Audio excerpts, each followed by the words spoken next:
Hello, this is Alfonso Escámez and welcome to a new chapter of Indie Talks for Doble Firma. Today, in this rainy weather in Milano, we have a very good friend, Jacopo Corvo. He's the owner of GMT Milano, GMT Italy.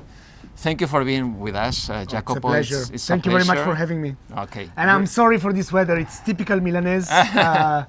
It should have been, last year was super sunny until the end of November. This year we had autumn already since a couple of weeks, so it's... Okay, doesn't matter. You have to come to Spain. Of course, yeah, I know. Great. I have to move to Spain, that's different. That's much better. Then, Jacopo, for our viewers and followers, who is Jacopo Corvo? Creative, watchmaking addicted, entrepreneur, that's it, I guess. Yeah. No, I have. Listen, much more. I come from creative studies, so I studied art and I studied in Academy of Beauty Art. So I've always had passion for creativity, art, and I found the same will to express themselves to a different kind of artists, who are watchmakers, designers, creators that work in this incredible field, which is the independent watchmaking, which is the most creative part of the watchmaking industry for me. For me too, yeah. Then do you remember your first watch? Oh yes, my father gifted me a Flick Flack. You are too young. You are too young. Late 80s, early 90s. He brought it from Switzerland because they were sold out in Italy. So, and then Swatch, of course. And your first independent brand watch? So, I was gifted one of the 200 reversos that my grandfather relaunched in the 70s at my 18th birthday. It was independent back then, so it's okay. Now it's not anymore, Jaeger. But my first independent watch was, I had two actually, more or less at the same time. One was an Urwerk 103 Tarantula in white gold. Wow. And one MB&F Legacy Machine 1. I'm a sucker for first editions, so for me... That's the one with Peter, no? The one with the Peter Speak? No, it's the LM1. Oh, yes, that's right. So it's the one with Jean-François Moujon and Kari Voutilainen. And Kari Voutilainen. Yeah. So I'm a sucker for first editions. Yeah. So one of my dreams was the 103 from Urwerk, and one of my other dreams was the LM1 from MB&F. And I managed to obtain them in the more or less in the same year, more or less in the same months. When I was living in Dubai, still it was 2015, 2016. You know that we are quite similar because we're in love of the two same watches. I know you have them as well. Yeah. Can you tell us a little bit the history that maybe no one knows, that your grandfather was involved with the relaunch of a very well-known and interested watch that was the Reverso from Jaeger-LeCoultre? Of course. Before becoming retailers, so before having watch stores, we've been distributors, and we're still distributors. Distributor means that we import a brand in Italy and we do B2B, so we sell it to the official retailers. We do commercial part, the marketing and the after sale. And with Jaeger, my grandfather and my father worked for more than 40 years, around almost 45, 46 years on the Italian market. When the Italian market was still one of the first markets in the world. Today we are in the top 10. Back then we were in the top 3. So imagine quartz crisis. So watch brands are going bankrupt day by day. My grandfather back then was selling on the Italian market around 200 Jaeger, including Atmos, per year. Wow. It's nothing. Yeah. So in 1972, he discovered in the Jaeger manufacture 200 old cases of Reverso from the 30s. And he asked the commercial director to have them, to produce them, to case them, to create dials, etc. And they were like, no, we don't have movements, we don't have dials. These are just old cases from the 30s, That's it, they're there, they're just part of our old inventory, we're not gonna do anything about it. And so he's like, okay, let me take one case and I'll come back to you with a solution to case a movement. So he in Milan back then we had a big watchmaking atelier with 6 or 7 watchmakers, and he asked them to do a cercle d'emboîtage, so which is a frame in where to put a smaller caliber, because the 30s calibers for the reversos were completely gone. There was no stock, there was no furniture. So he made it. It was a bit rudimental, but he showed to the manufacturer that those actual movements from the 70s could be cased in a rectangular reverso case from the 30s. So they agreed. They were like, you know what, we're gonna give you the 200 cases, we're gonna give you 200 dials, cercle d'emboîtage we're gonna produce, we're gonna give you the movements, you case them in Milano, we don't want to know anything about it, okay? So it's just a one shot. What happens is that it became a great success. So he sold 200 reversos only in Milano in less than 3 months. So he did a turnover of 1 year in less than 3 months in one city. So at Jaeger they were like, maybe we should do something. Maybe he had the right idea. So they reworked everything, meaning that they re-engineered the case completely. They started to use inox steel because the 30s cases were in star bright steel, which is a completely different alloy. And a few years later, the reverso comes out again, and since then, I mean, the rest is history. Now it's the history, icon of Jaeger, the watch that every watch lover should have in their collection is the reverso today. So also thanks to him, probably they would have rediscovered it, you know, by themselves years later. But it happened this way, and they still now we're in contact again with the manufacturer. Okay, after great. 20 years. Jacopo, what was your previous experience before entering in the project of GMT? Tell us, because you have had a great collaboration with Max Busser within BNF. You have been in Dubai, but tell us a little bit and why the project of GMT you decided to start a little bit later. So, actually, I joined my family business in 2007, which is the year of the opening of the first GMT. So I was taking care of parts of the distribution. I was learning every part of the business. I started with marketing, visual merchandising, then commercial, etc. Well, actually, I started before.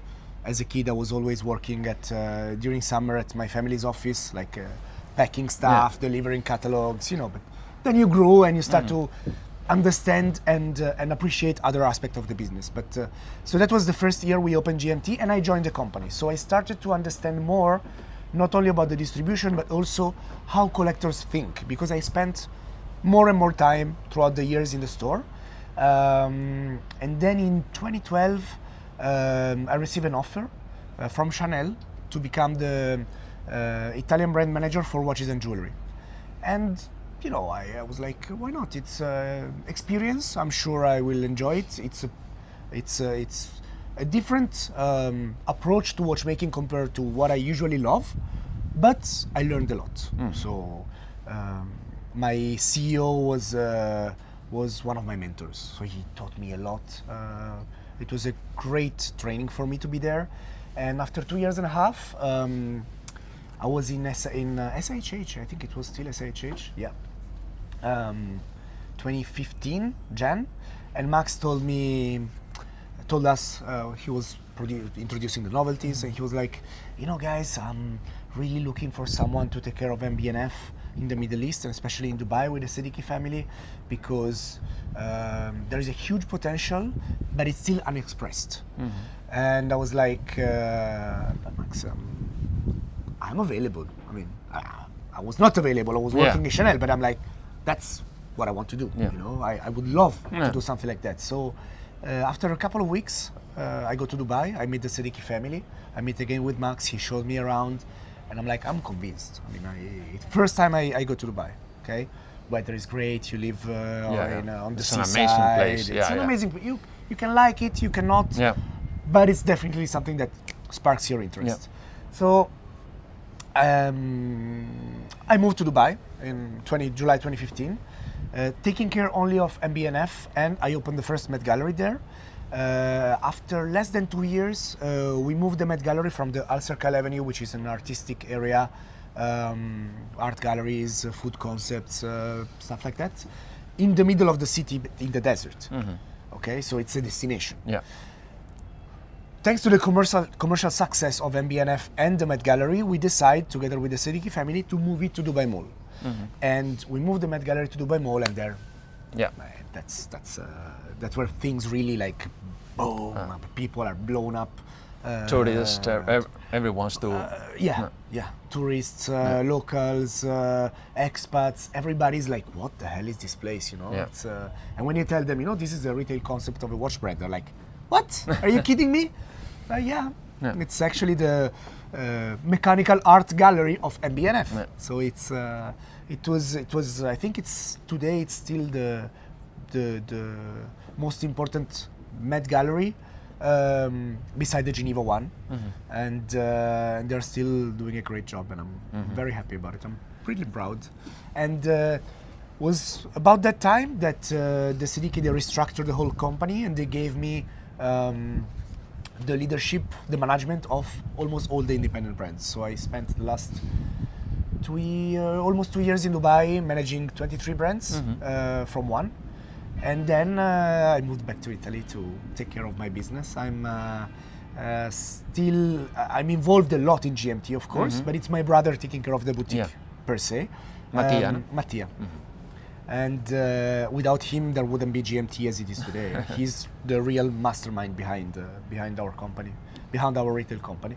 So I'm taking care of the distribution. We still work with Moser, Urver, Crescents, Bell & Ross, Louis Erhard, and a couple of more. And I became also like the face of GMT, because my brother is. You are called Mr. Independent. Mr. Independent. That's Way. Way calls me Mr. Independent. Yeah. And so my brother is great in what he does, but he definitely hates to be under the spotlight. Yeah. A bit like my father. You are more the image. That's what happened. Yeah, I'm a social guy. I like to party. I like to talk to people. I like to meet collectors, watch family from all around the world. So he was like, you know what? You like it? Do it. Yeah. And that's why I start to be to have some followers on Instagram, on YouTube, etc. But it's another job. You do also a lot of communication about the brands. Yeah. But, I mean, we are not the typical retailer. I mean, we've always we work with independents since 20 years, and today it's easier to say, "Oh, come, I sell your brands, and I'm gonna do a great result." 20 years ago, 15 years ago, even 10 years ago, the world was completely different. I know it. I was in that place several years ago. Of course you were. So back then, but still today. Yeah. But back then even more, you had to convince people to purchase a certain watch, to convince people about the value of the watch, the craftsmanship, the creativity behind it. And that's why we specialized in that. I mean, every time we start to work with a brand, we don't just put the watches in the window and wait for somebody to come in. I mean, we've always had this attitude. We have to take the people and let them understand what is this. Then they buy, they don't buy. Yeah. Who cares? But they talk about it, Yeah. They take pictures, they post them, they talk to their friends. They're like, "Oh, I have a friend watch collector, maybe he collects traditional brands. He doesn't know anything about of the brands we represent. But maybe he brings him in the store, and we talk to him. He talks to his friends, etc., etc. So it's a kind of a machine. And we've always our job as GMT. We are great masters of time. So we represent the great masters in the Italian market, and we need to be storytellers, and we need to tell the public about the great stories of these incredible artists that are behind the watches we love. We have just been in a talk coordinated by you with Resans, Urberg and Chapek, talking about independent brands.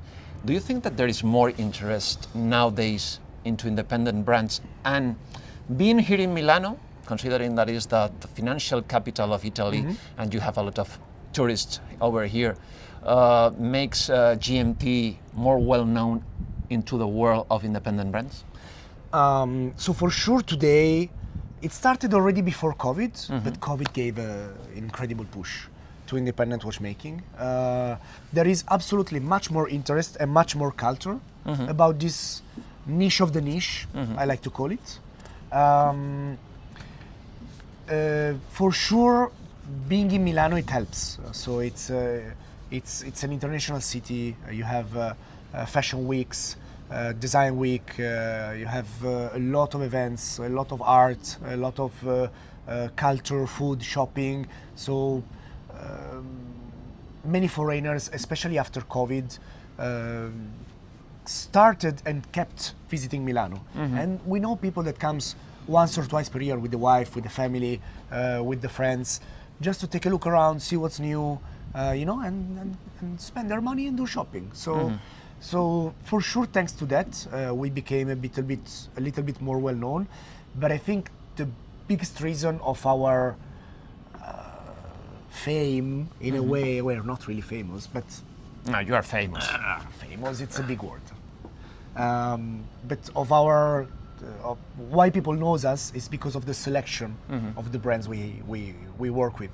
So we started. Our father started, me and Mattia's father, and then we kept on gathering some of the best creators out there. It can be watchmakers, designers, entrepreneurs, engineers. You never know who's gonna become the next Richard Mille or MBNF or Urwerk, I think that the selection of brands and the way we communicate and our attitude toward the collectors helped us in making the image of what GMT is today. How do you see the market? How has changed from the first independent brands like Vianney Halter, Kari Voutilainen, Peter Spiek, those Philippe Dufour, now the ones that we have today more well known like Urber, Resans, Chapek or MBNF, and the newcomers like Sylvain Berneron or Peter Manvedat, do you see a really change into the new independent brands? Well, every generation learns from the one before them. Urwerk with Felix and Martin, Max Busser, they took inspiration from what was the the independent and the avant-garde watchmaking of those years, and made their own version of it. Inspired by that, by traditional watchmaking, by independence, and also by we were across the new millennia. So a lot of people were looking at the future rather than the past. So that's also why some crazy shapes became more and more, I wouldn't say in trend, but they became iconic. So instead of having only round watches, people started to wear, it was already happening in the 90s, but in more of a traditional way with Frank Muller, with Daniel Roth. In early 2000, we see the real shift. I think that you mentioned Vianney Halter. In 1997, he launched the Antigua. I mean, that watch is just groundbreaking. It changed something. It started something. Also, Urwerk with the 102 and 101 in 1997 as well, and then in 2003 with the 103.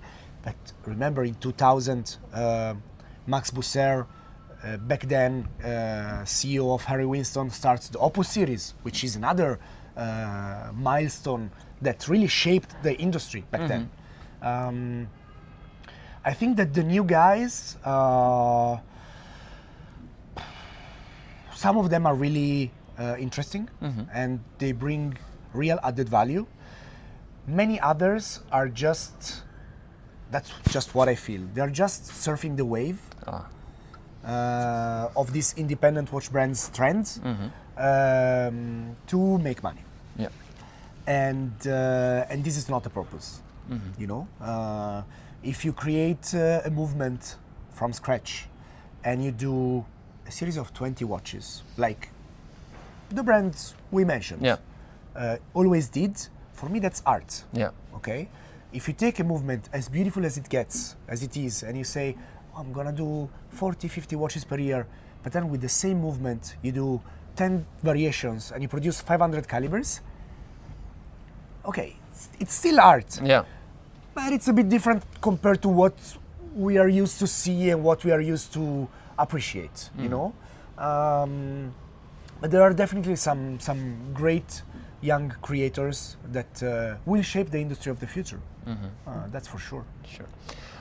Selling independent brands, what would be your advice for our followers that are looking to start a collection of independent brands? What would be your advice? Because my advice is follow your heart and then buy whatever you want, whatever you like. Of course. Well, my advice is do research as much as you can. It's so much important. Before buying, you need to read, watch videos. Social medias are a great tool to follow understand. Jacopo channel. Follow my channel. Social media are a great tool that we did not have back then. We just had forums with the watch geeks, like the purists, orologi passioni, etc. But that's the first. So do research, see what other people are, what the owners of the watches or the brands you like are saying. You know, they are the real ambassadors of the brands today. And second, try them on. A lot of people are not as lucky as we are, living in big cities with retailers that can show you, make you try, explain you, you know. Sometimes people, I met a collector a few days ago from Arizona. There's nothing. Yeah. They have no watch stores with such brands, you know. And for them to take a flight, to just try them on the wrist, it's a pain, you know. It's not easy. So as much as you can, try to go to events, gatherings, try, speak to the collectors, understand what's their feeling, and then, as you said, follow your heart. There's still too many people thinking about resale value. That's a pity. Yeah. Why would I buy that if it's the same price of a Daytona? And I'm like, anyway, they don't give you the Daytona, so look for something else. You know, enjoy the watch and express yourself. Yeah. Wear something. Be different. Be different. Wear something which defines you. Yeah. You know, and personality. If you buy a mainstream brand, you're just part of a lifestyle. Yeah. You know. Which is defined by the brand. If you buy a Resence, a Moser, an MB&F, it is a lifestyle, but it's completely different. You know, you are not only having pleasure by wearing a work of art, but you are also helping a creator to do more research and development and to create more timepieces, which is ultimately what every watch collector likes. And to keep on releasing exciting pieces. Exactly. Yeah. Thank you, Jacopo. For those pleasure. that are maybe coming to Milano, where they can find you to have a look of those special watches. Of course. So we are in Quadrilatero della Moda. We are in Via della Spiga, number 25. It's in the center, so you really cannot miss us. Thank you so much, Jacopo. Thank you very much. A pleasure. Thank you. Take care. Thank you.